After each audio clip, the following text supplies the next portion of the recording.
अभी अगर आप करेंगे, साथ-साथ करेंगे तो जहाँ पे आप थोड़ा मिसगाइड होंगे, जहाँ पे आप थोड़ा रॉन्ग वे में जा रहे होंगे, वहाँ मैं आपको प्रॉपर्ली जो है वो गाइड कर सकती हूँ।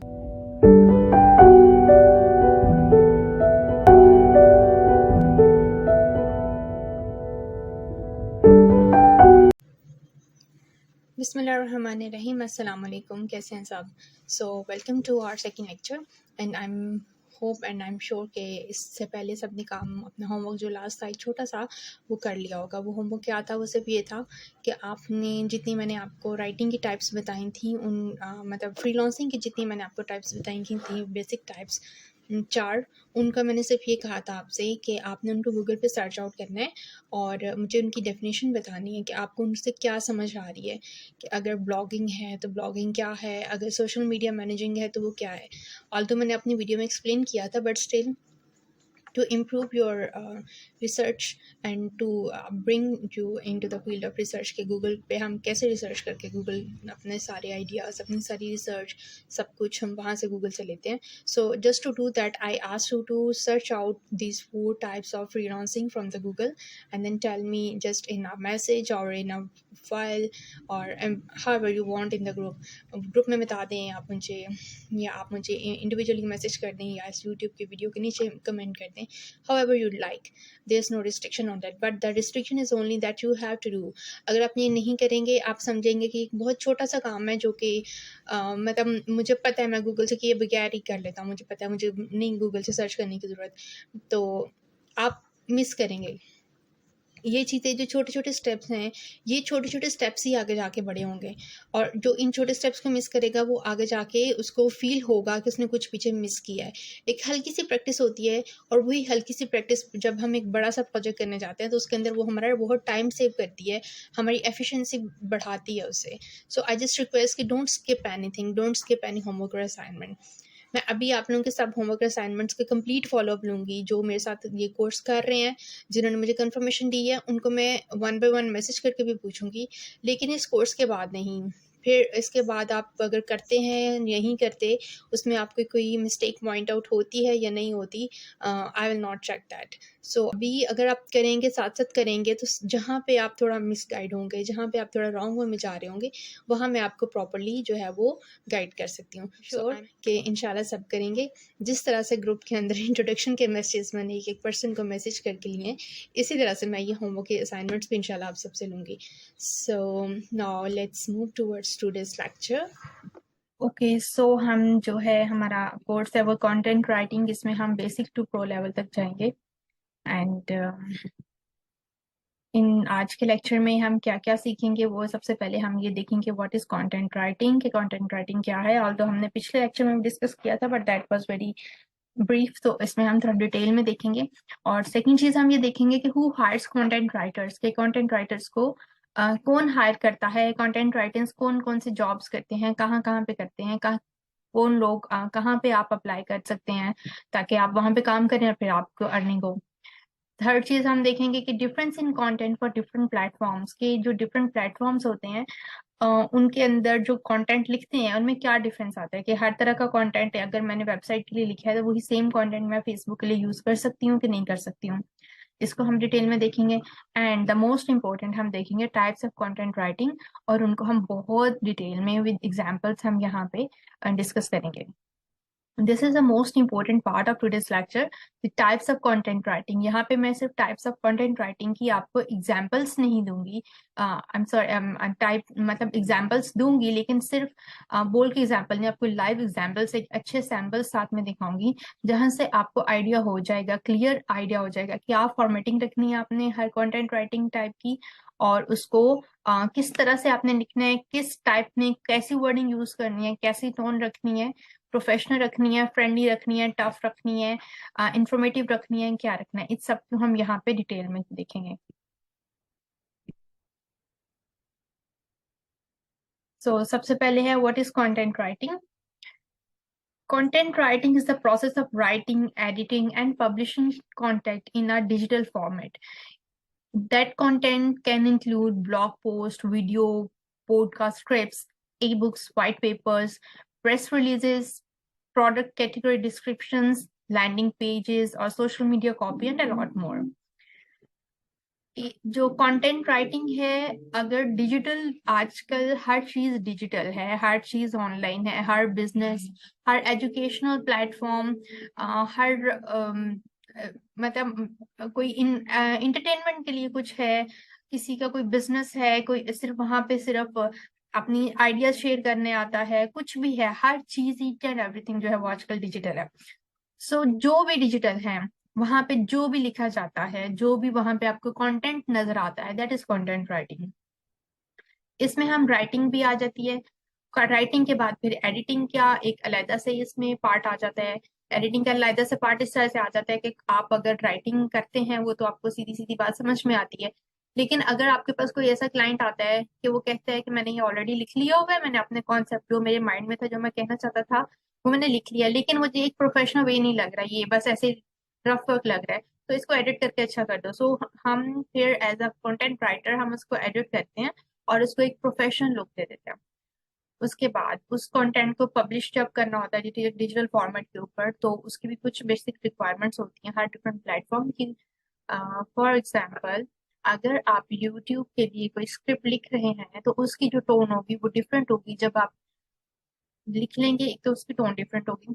उसके बाद जब आप यूट्यूब के ऊपर जाके उसको, वहां पे उसने जो एक विंडो दी होगी कि यहाँ पे तो आपने लिखना है, वो जो विंडो है यूट्यूब की, और उसकी दूसरी साइड पे अगर फेसबुक के लिए आप पोस्ट करने जा रहे हैं, किसी तरह किसी भी तरह से फेसबुक के लिए कंटेंट लिखा है, वो आप पब्लिश करने जा रहे हैं, वो तो फेसबुक की जो विंडो है वो दोनों डिफरेंट, उन दोनों की अपनी अपनी रिक्वायरमेंट्स।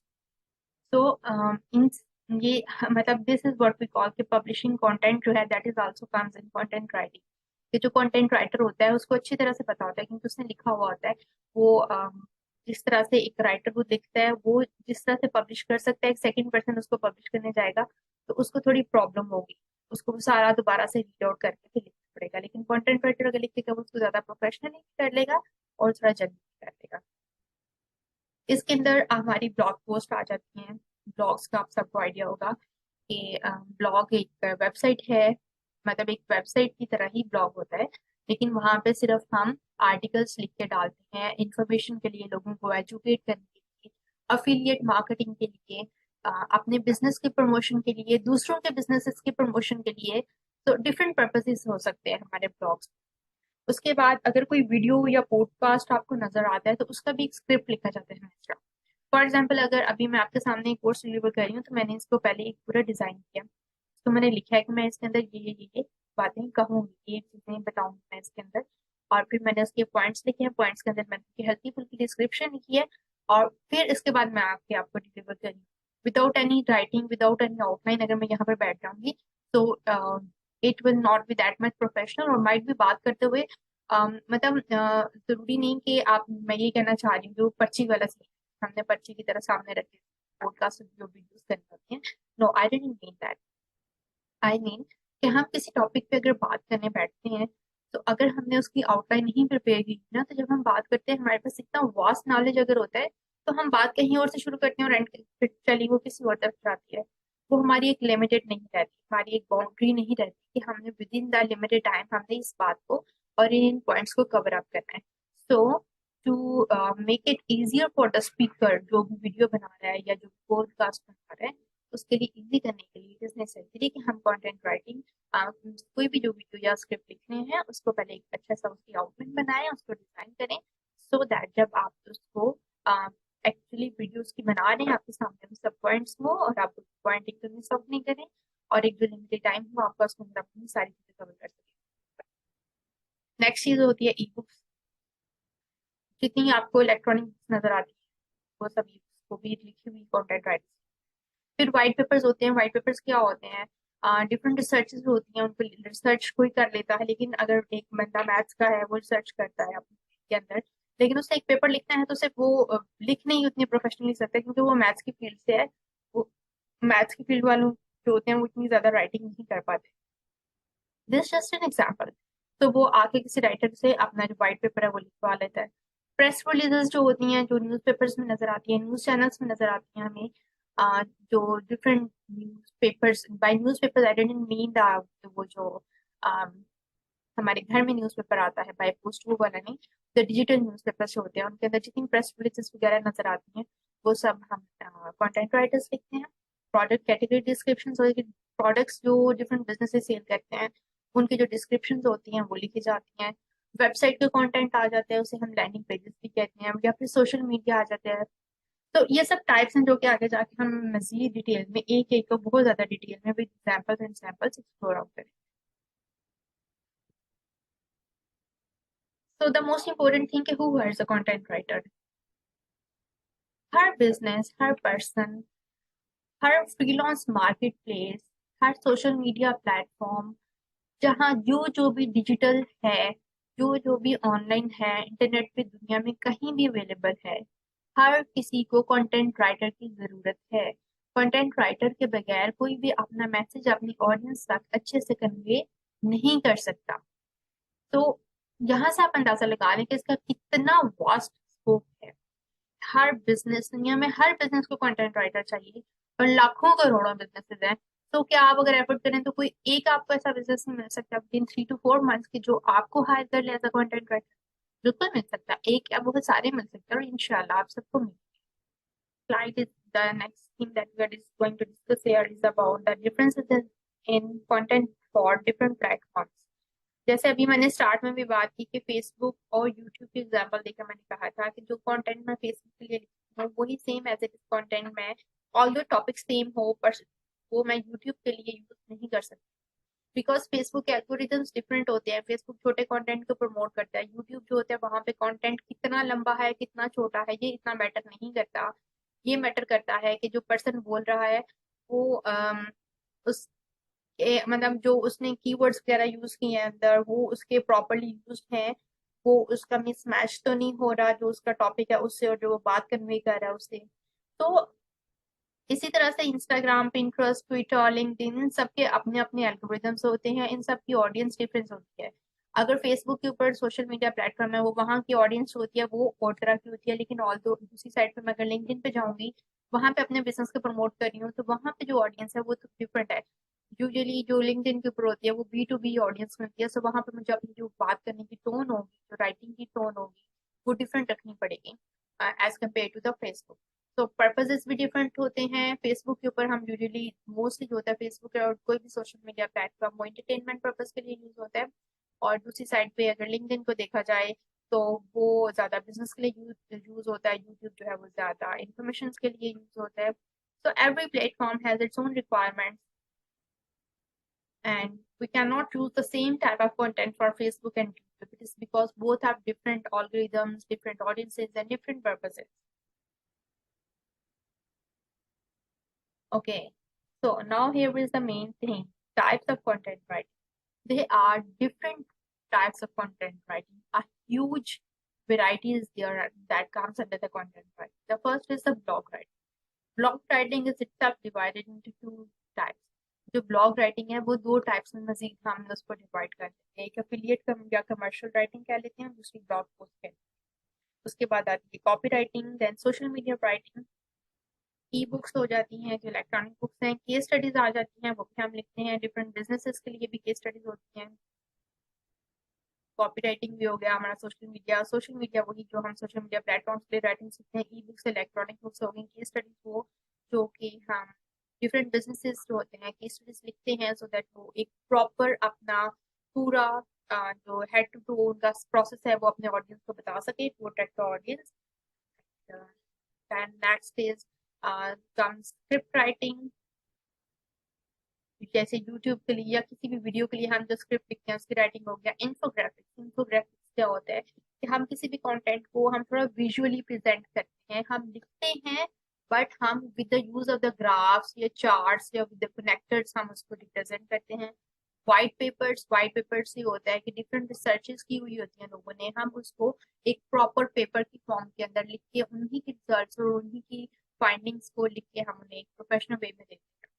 उसके बाद video content is somehow similar to the script writing के, कोई भी वीडियो बनाने के लिए जो हम कंटेंट लिखते हैं वीडियो कंटेंट हो जाएगा। देन एसईओ राइटिंग, ये जितने भी ब्लॉग पोस्ट करते हैं हम, वेबसाइट का कंटेंट लिखते हैं हम या कुछ भी करते हैं उसके अंदर हमें SEO के रूल्स जो होते हैं, SEO सर्च इंजन ऑप्टिमाइजेशन, इसके रूल्स एंड रेगुलेशंस को माइंड में रखना पड़ता है। तो दैट सर्च इंजन जो होते हैं, जैसे गूगल एक सर्च इंजन है, तो वो उसको आइडेंटिफाई करे कि ये किसने लिखा है, तो ये किसके लिखा है, और वो उसके अकॉर्डिंग हमारे ऑडियंस को दिखाएगा, उसको प्रमोट करेगा। देन कम्स न्यूज़लेटर्स, और न्यूज़लेटर्स डिफरेंट बिजनेसेस जो होते हैं वो मंथली न्यूज़लेटर्स भी निकालते हैं, कि वीकली, कि एनुअली, मतलब न्यूज़लेटर्स के अंदर जो लिखा हुआ होता है एक पैम्फलेट टाइप होता है, ये कंटेंट राइटर का ही काम होता है वो लिखना। नेक्स्ट है email marketing. Email marketing is somehow related to the copywriting, और इसको हम डिटेल में देखेंगे। So first of all, here comes the content writing for commercial purpose blog. ये जो ब्लॉग्स होते हैं, एक तो ब्लॉग्स ये हो गया ना कि मैं हूँ, एक मैं अकिया हूँ और मैंने एक ब्लॉग शुरू किया अपने नाम से, और उसके अंदर मैंने उसका जो नीश है ब्लॉग का वो ये रखा कि मैं लोगों को डिजिटल मार्केटिंग के लिए मेरा ब्लॉग है और मैं लोगों को इसके बारे में एजुकेट करना चाहती हूँ। तो उसके अंदर मैं अपनी मर्जी के अपनी या जो भी मैं टॉपिक मैं लिखूंगी लोगों को एजुकेट करूँगी। लेकिन दूसरी साइड के ऊपर जो कमर्शियल पर्पस ब्लॉग्स होते हैं वो दूसरों के बिजनेसेस को प्रमोट करते हैं, दूसरों के बिजनेसेस की पब्लिसिटी करते हैं अपने ब्लॉग्स के अंदर with the help of the articles and the content writing.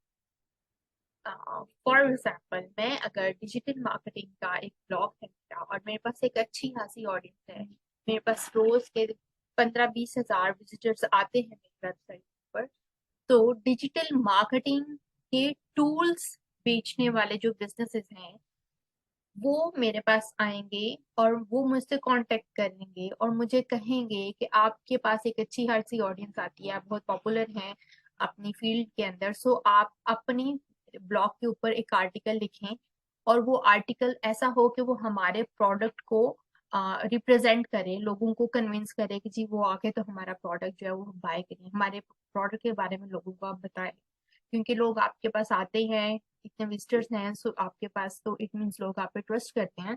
सो आप अगर हमारे प्रोडक्ट के बारे में बात करेंगे तो होपफुली वो ज्यादा अच्छे से इसको बाय करेंगे। अभी आपके सामने आपको एक एग्जांपल नजर आ रही है यहाँ पर, इसको मैं कंप्लीट रीड आउट करूंगी। Life can sneak up on you fast. One day you are all about relaxing by the pool and perfecting your tan. Sunscreen seems optional. That summer glow is what you are after. Then, out of the blue, one day you catch a glimpse of yourself in the mirror. There you are, face pressed against the mirror, wondering, are those wrinkles on my forehead? You grab your phone and do a quick search for the fastest ways to remove these things.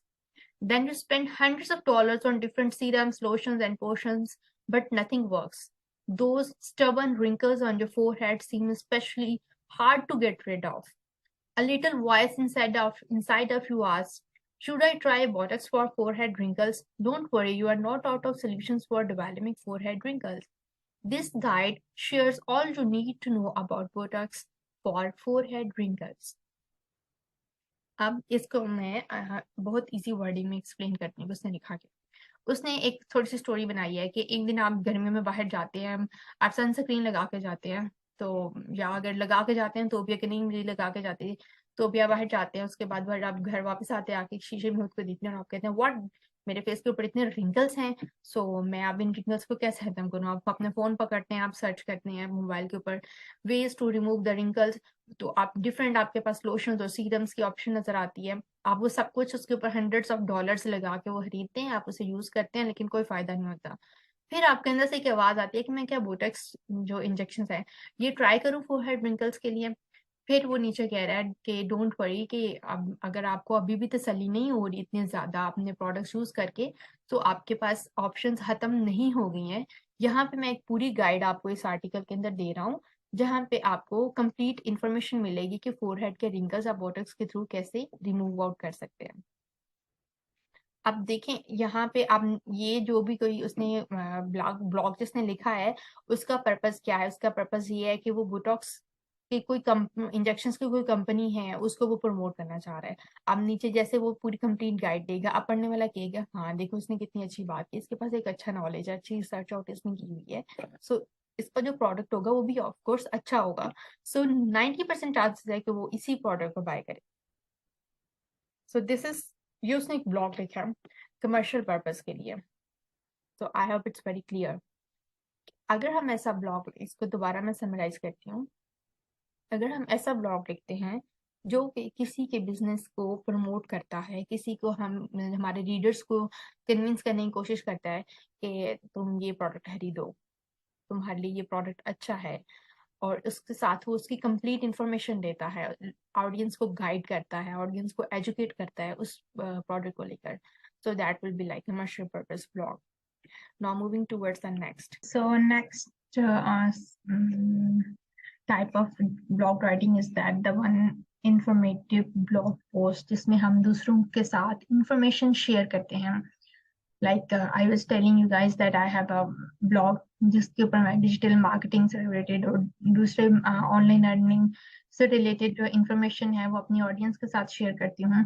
So in that same way कोई भी person अपना blog एक start कर सकता है on any निशे, किसी भी type के ऊपर, कोई भी उसका टॉपिक रख लें, कोई फैमिली मैगजीन हो सकता है, कोई किसी प्रोफेशनल फील्ड से रिलेटेड हो सकता है, इंटरटेनमेंट का, फन का, किसी भी तरह का हो सकता है। तो फिर आप जिस जो भी टाइप होती है ब्लॉग की, आप उसी के अकॉर्डिंग उसके अंदर अपने जो पोस्ट है, अपना कंटेंट जो है वो शेयर करते हैं, सो दैट आपकी जो ऑडियंस है वो बिल्ड होती रहे और वापस आपके पास रिटर्न आती रहे। राइट नाउ आपके सामने जो एक एग्जाम्पल है, ये एग्जाम्पल है एक टेक्सास सिटी के लॉ फर्म्स को लेकर, या टेक्सास सिटी के अंदर लॉ के रूल्स एंड रेगुलेशंस को लेकर ये लोग एजुकेट करने के लिए एक ब्लॉग है, उसकी एक मैं एग्जांपल शेयर कर रही हूँ आपसे। ये इसमें वो कह रहा है Texas laws regarding landlord tenant rights and turning off electricity, कि इसमें वो लोगों को इन्फॉर्म कर रहा है कि इस सिटी के अंदर इलेक्ट्रिसिटी के जाने और लैंडलॉर्ड के जो टेनेंट राइट्स होते हैं उनको लेके क्या रूल्स हैं टेक्सास के अंदर। उसके लिए उसने 3 पॉइंट्स बता दिए, उसकी वजह से नेक्स्ट हेडिंग दे दी interruption of utilities tax of property code, and number दे दिया उसने। फिर आगे वो यूटिलिटीज की इंटरप्शन और बाकी इंफॉर्मेशन जो भी उसने देनी है उसको शेयर कर रहा है। सो इसमें वो किसी एक कंपनी को, किसी प्रोडक्ट को, किसी सर्विस को प्रमोट नहीं कर रहा, वो एक इंफॉर्मेशन दे रहा है बस। एक उसने टॉपिक लिया है जो कि उसके ब्लॉग से रेलिवेंट था, सिर्फ उस टॉपिक के ऊपर वो अपनी ऑडियंस को इंफॉर्मेशन दे रहा है। सो ऐसे जो ब्लॉग पोस्ट होते हैं इन्हें हम कहते हैं इंफॉर्मेटिव ब्लॉग पोस्ट। ये एक और एग्जांपल है आपके सामने भी इंफॉर्मेटिव ब्लॉग पोस्ट की। ये टॉपिक है फिजिकल रिकवरी का। Have you wondered why professional athletes are so quick to jump into a tub of ice water after running a marathon or playing an intense football game?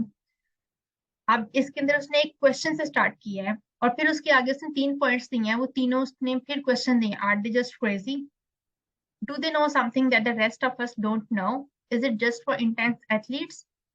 तीन उसने questions दिए, उनके बाद वो answer दे रहा है no no no no, they know the benefits of ice baths for athletes, कि वो पागल नहीं है जो आइस बाथ के अंदर एक लंबी रन या जंप के बाद आइस बाथ में जाके बैठ जाते हैं, वो पागल नहीं है, उन्हें उसमें बैठने का मजा नहीं आता या किसी इंटरटेनमेंट के लिए नहीं बैठते उसमें, उन्हें आइस बाथ में बैठने के जो बेनिफिट्स हैं वो उन्हें पता है, इसलिए वो उन बेनिफिट्स को अवेल करने के लिए जाके उसमें बैठते हैं। सो यहाँ पर भी, इसके अंदर भी वो सिर्फ एक इंफॉर्मेशन दे रहा है अपनी ऑडियंस को।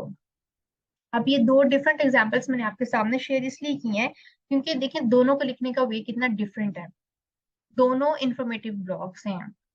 एक जो पहले वाला था वो पैराग्राफ की हेडिंग दी हुई थी, उसने 2 हेडिंग्स थी और अंदर पैराग्राफ था, पैराग्राफ के अंदर उसने बुलेट पॉइंट्स भी यूज किए हुए थे। अब ये जो आपके सामने इसने स्टार्ट ही क्वेश्चन से किया है, फिर उसके बाद सेकेंड ऑप्शन भी क्वेश्चन क्वेश्चन क्वेश्चन आ गए, फिर उसके बाद उसने थर्ड के बाद में जाके बात करना स्टार्ट किया अपने, कि वो इसके अंदर benefits of ice bath for athletes बताना चाहता है। ये उसने ऐसा क्यों किया? Just to grab the attention of the audience, कि जो पढ़ने वाले वो बोर ना हो, उसको कुछ डिफरेंट नजर आए, कि वो मेरी बात सुने, उसको पढ़ते हुए उसके अंदर क्यूरियोसिटी डिवेलप हो कि आगे क्या होगा, आगे क्या होगा, ये क्या कहना चाह रहा है, ये जो क्वेश्चन कर रहा है इसका क्या आंसर होगा, कि जो आंसर मेरे माइंड में आ रहा है और जो आंसर वो इस ब्लॉग के अंदर दे रहा है ये से मैच करते होंगे या नहीं करते होंगे। तो पढ़ने वाले रीडर के अंदर, पढ़ने वाले पर्सन के माइंड में बहुत सारे ऐसे मतलब क्यूरियोसिटीज डिवेलप हो जाएंगे इसको पढ़ के। सो ये एक टोटली डिफरेंट और very you can say interesting way है इंफॉर्मेटिव ब्लॉग पोस्ट लिखने का कि आप क्वेश्चनिंग स्टार्ट करें, क्वेश्चन से स्टार्ट लें और इन बिटवीन जाके फिर आप दोबारा वही नया क्वेश्चन रेज कर लें और फिर उसका आंसर करें।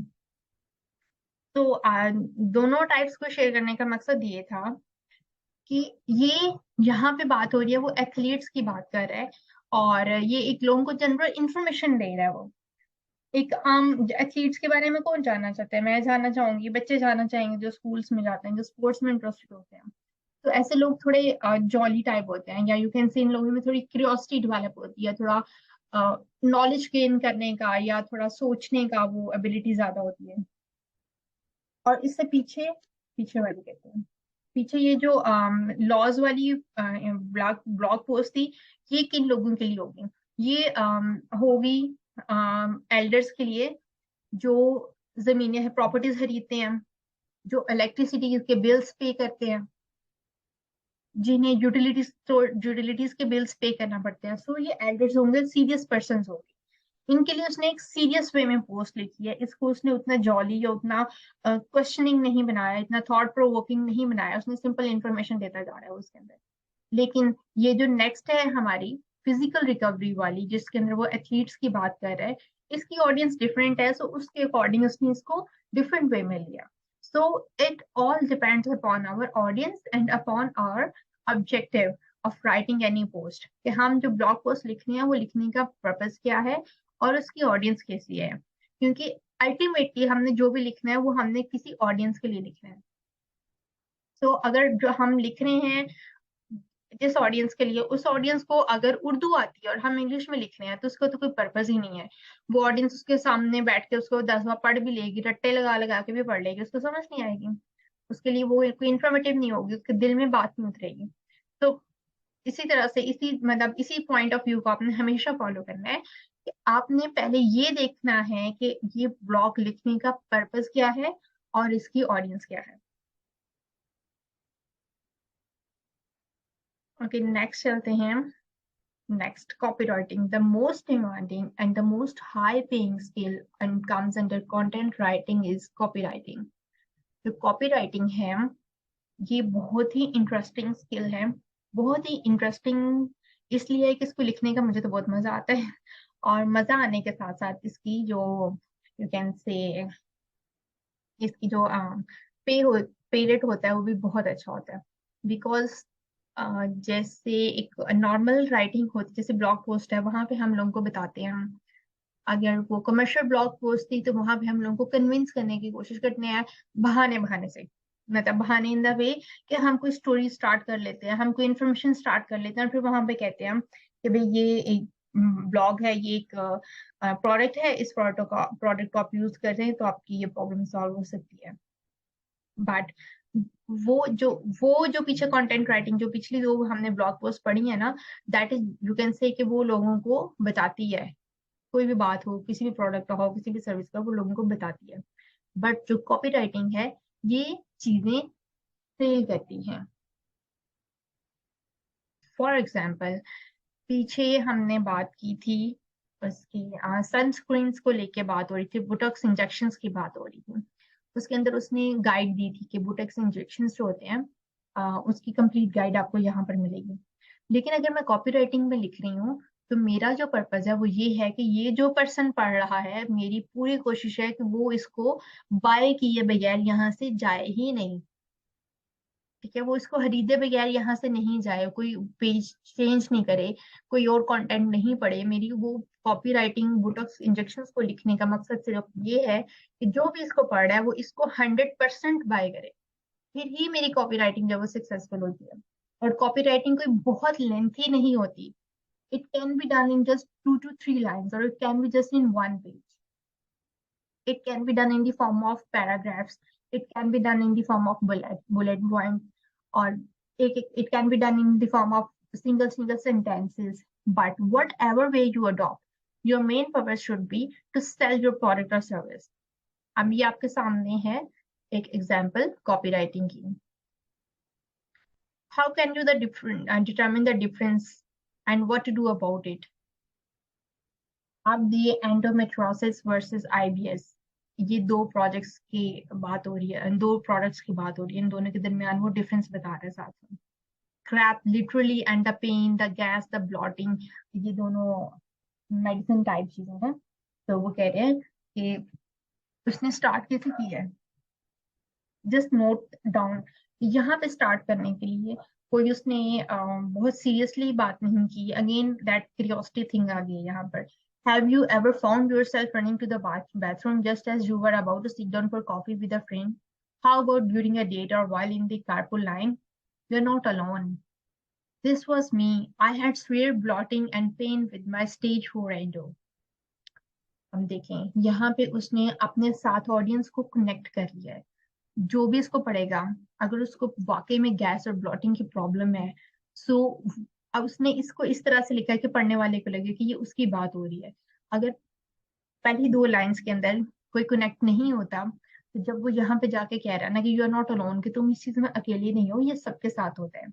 And this was me, I had severe bloating and pain, कि ये मेरे साथ हो चुका है। वो अब अपनी बात बता रहा है कि ये मेरे साथ हो चुका है। Life like this can be debilitating, draining and downright embarrassing. It can also be confusing, कि इस तरह से जब होता है तो हमारी एनर्जी ड्रेन हो जाती है, हम बहुत एम्बेरसमेंट फील करते हैं, हम कंफ्यूज हो जाते हैं।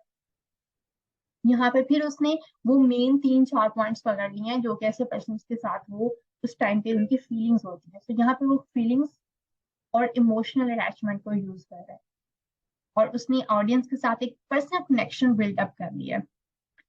नेक्स्ट उसने बोल्ड फॉर्म में क्वेश्चन आ गया, इज दिस IBS और could it be caused by endometriosis? उसके बाद उसने वो जो मेन उसका पॉइंट था यहाँ पे आके बताने का, उसने उसको बोल्ड कर दिया और आगे फिर उसने अपनी बात कंटिन्यू कर लिया। तो देखिए यहाँ पे अब जो पर्सन इसको पढ़ेगा, 99% चांसेस हैं कि वो इस प्रोडक्ट को खोल के एटलीस्ट उसको उस प्रोडक्ट की पूरी प्रिस्क्रिप्शन पढ़ेगा कि ये जो प्रोडक्ट सेल करने के लिए ये कॉपीराइटिंग का एक कुछ पैराग्राफ या एक पेज लिखा गया है, उस प्रोडक्ट को पढ़ेगा कि इसकी मैन्युफैक्चरिंग कैसी है, कौन सेल कर रहा है, कितने में सेल हो रहा है, कहाँ से मिल रहा है। तो जब इतनी इन्फॉर्मेशन कोई ले लेगा तो फिर देयर आर मोर चांसेस कि वो उसको खरीद भी लेगा। So this is what copywriting is. This is the difference between copywriting and blog writing. Blog writing जो होती है वो 400, 500, 1000, 1200, 1500, 2000 वर्ड्स तक भी जा सकती है ब्लॉग पोस्ट। लेकिन कॉपी राइटिंग ऐसी नहीं होती। कॉपी राइटिंग मैक्सिमम 1 पेज, और वो भी बहुत ज्यादा होता है 1 page. Half page is more than enough for the copy writing. So half page के अंदर अपनी ऑडियंस के साथ आपका कनेक्शन बिल्डअप करना is the very tough and tricky thing. इसीलिए इतने थोड़े वर्ड्स, चाहे वर्ड काउंट थोड़ा होता है कॉपी राइटिंग का, लेकिन इसका जो पे रेट है वो बहुत ज्यादा होता है। Okay, so the next skill is social media content writing. अभी पीछे भी मैंने बात की थी और मैंने कहा था कि जो डिफरेंट प्लेटफॉर्म्स होते हैं, हर प्लेटफॉर्म की अपनी रिक्वायरमेंट होती है, उसकी रिक्वायरमेंट के अकॉर्डिंग हमें उसका कंटेंट लिखना होता है। तो उसके लिए जरूरी है कि हम उस प्लेटफॉर्म को पहले समझें, उसके रूल्स एंड रेगुलेशन को देखें और उसकी पॉलिसीज को पढ़ें कि वो क्या कह रहा है। बिकॉज कोई भी प्लेटफॉर्म है वो अपनी पॉलिसीज के अंदर, अगर आप ग्राफिक डिजाइनिंग कर रहे हैं ना, तो वो उसके लिए पूरी अपनी पॉलिसीज के अंदर मेंशन करते हैं कि जो आप डिजाइन करें अपना इमेज, वो इतना होना चाहिए, उसका साइज ये हो, उसकी इतनी डिवीजन्स हुई हो, उसमें इतना कंटेंट लिखा हुआ हो, ये इस तरह के कलर्स यूज हुए हैं, और ये चीजें अवॉइड की गई हो। इसी तरह से जो जब राइटिंग की बात आती है तो उसके लिए भी उन्होंने चीजें दी होती हैं कि कुछ वर्ड्स होते हैं जो कि हम यूज कर ही नहीं सकते हैं फेसबुक की एड्स के कंटेंट के लिए, सोशल मीडिया के एड्स के कंटेंट के लिए, जिसमें हेटर्ड या रिलीजियस बैड प्रॉब्लम्स आ जाती हैं या सेक्सुअल प्रॉब्लम्स आ जाती हैं। मतलब उन्होंने वो वर्ड्स, आप पढ़ेंगे उनकी पॉलिसीज को जाके या इसके ऊपर आप रिसर्च करेंगे तो आपको ये सब कुछ पता चल जाएगा। सबसे पहले यहाँ पे हम बात करते हैं फेसबुक की। Facebook sends more website traffic than any other social media network। कि Facebook सबसे ज्यादा यूज होने वाला नेटवर्क है, और यहाँ पे अगर आपका कोई बिजनेस है, अपने बिजनेस की यहाँ पे प्रमोशन करते हैं किसी भी तरह से, तो वो यहाँ पे आपको ये कह रहे हैं कि यहाँ से ट्रैफिक, हमेशा सबसे ज्यादा ट्रैफिक फेसबुक से जाती है किसी भी वेबसाइट को या किसी भी बिजनेस को। सेकंड वो कह रहे हैं gear toward both news and entertainment, कि फेसबुक का जो प्लेटफॉर्म है वो न्यूज और एंटरटेनमेंट दोनों के लिए यूज होता है। Future Outlook places strong emphasis on video content, कि अब जो फ्यूचर आ रहा है, फ्यूचर में जो फेसबुक के ऊपर ट्रेंड आ रहा है that is more on the video content. जैसे रील्स आ गई हैं फेसबुक में, तो रील्स के साथ आप मतलब फेसबुक अपनी स्क्रॉल डाउन कर रहे होते हैं, चेक कर रहे होते हैं, तो आपको पहले स्टार्ट में रील्स नजर आती हैं, फिर आप थोड़ा नीचे जाते हैं, फिर दोबारा से आपको रील्स शो होना स्टार्ट हो जाती हैं। तो अब जो है वीडियो का कंटेंट जो है वो ज्यादा पॉपुलर हो गया फेसबुक के ऊपर रादर देन रिटर्न और इमेजेस। लेकिन वीडियो के साथ भी आपको कंटेंट लिखना पड़ता है, एटलीस्ट आपको हेडिंग देनी पड़ती है, आपको थोड़ा सा चाहे एक लाइन के अंदर आपको ऑडियंस को बताना पड़ता है इसके अंदर है क्या। साथ में आपको अपने हैशटैग्स यूज करने पड़ते हैं, कीवर्ड्स यूज करने पड़ते हैं। Okay, so the next is Twitter. Views itself as a news platform as much as a social network. जो ट्विटर है वो न्यूज प्लेटफॉर्म भी है और सोशल नेटवर्क भी है। Retweeting and curation are encouraged. एक दूसरे के जो ट्वीट्स होते हैं उनको रीट्वीट करने को जो ट्विटर है बहुत ज्यादा इनकरेज करता है, इससे ट्रैफिक बहुत ज्यादा मिलती है। Third one, well suited to brands sharing blog post और प्रोमोटिंग वेबसाइट कंटेंट। कि जो ब्रांड्स होते हैं, जब आप या कोई भी वेबसाइट हो गया, कोई ब्लॉग हो गया, कोई भी बिजनेस हो गया, जब अपनी वेबसाइट के ऊपर वो कोई एक ब्लॉग लिखता है या अपना एक कोई प्रोडक्ट वो वहां पे डिस्प्ले करता है, तो उसका लिंक वो अपनी ट्विटर पे डाल देता है और ट्विटर पे डालता है ताकि, और साथ में उसके रेलिवेंट जो हैशटैग्स होते हैं वो यूज कर लेते हैं ताकि वहां पे इसकी प्रमोशन हो। सो ट्विटर इस चीज को इनकरेज करता है। ट्विटर कह रहा है कि जो लोग अपने ब्लॉग पोस्ट अपने किसी भी वे से अपनी वेबसाइट को प्रमोट करना चाह रहे हैं, Twitter is well suited for that. So next is Instagram. Instagram जो है that is highly visual network for static images and short videos के। यहाँ पे लॉन्ग वीडियोस नहीं होती, यहाँ पे इमेजेस और शॉर्ट वीडियोस को ज्यादा प्रमोट किया जाता है। Not optimal for driving blog और वेबसाइट ट्रैफिक। अब इंस्टाग्राम के ऊपर देखें, this is the major difference. अब उन्होंने यहाँ पे आ गया ना हमारे सामने कि ट्विटर के ऊपर वो कह रहा है कि वो ब्लॉग और वेबसाइट ट्रैफिक को प्रमोट करता है, लेकिन इंस्टाग्राम नहीं करता। Okay, best suited for strong visual brands. ऐसे ब्रांड्स जहाँ पे, ऐसे बिजनेसेस जहाँ पे पिक्चर्स और विजुअल्स होते हैं वो ऑडियंस के साथ ज्यादा कनेक्टेड होते हैं। और वो फॉर एग्जांपल क्लोथिंग हो गया, शूज हो गए, ड्रेसेस हो गए, होम एसेसरीज होगी, यहाँ पे जो भी ब्रांड होगा, जो भी बिजनेस होगा, वो उसकी पिक्चर्स खींच के लगाएगा तभी ऑडियंस को पता चलेगा ना। सो ऐसे ब्रांड्स जहाँ पे पिक्चर्स या विजुअल्स जो होते हैं उनसे ज्यादा फायदा होता है उन बिजनेसेस को, इंस्टाग्राम उनके लिए ज्यादा सूटेबल है। Next is Pinterest, highly visual that lends itself to strong imagery. यहाँ पे भी images होते हैं, often used to find inspiration for projects. अब यहाँ पे भी ब्लॉग्स को या वेबसाइट कंटेंट को इतना प्रमोट नहीं किया जाता, लेकिन यहाँ पे आके लोग आइडियाज लेते हैं, ज्यादा इंस्पिरेशन लेते हैं प्रोजेक्ट्स के लिए। कि अगर आप गूगल के ऊपर भी कोई इमेज सर्च कर रहे हैं ना, तो आपको देयर आर मोर चांसेस 70% जो आपको Pinterest की इमेजेस जो होते हैं वो नजर आते हैं अदर देन दूसरी प्लेटफॉर्म के इमेजेस।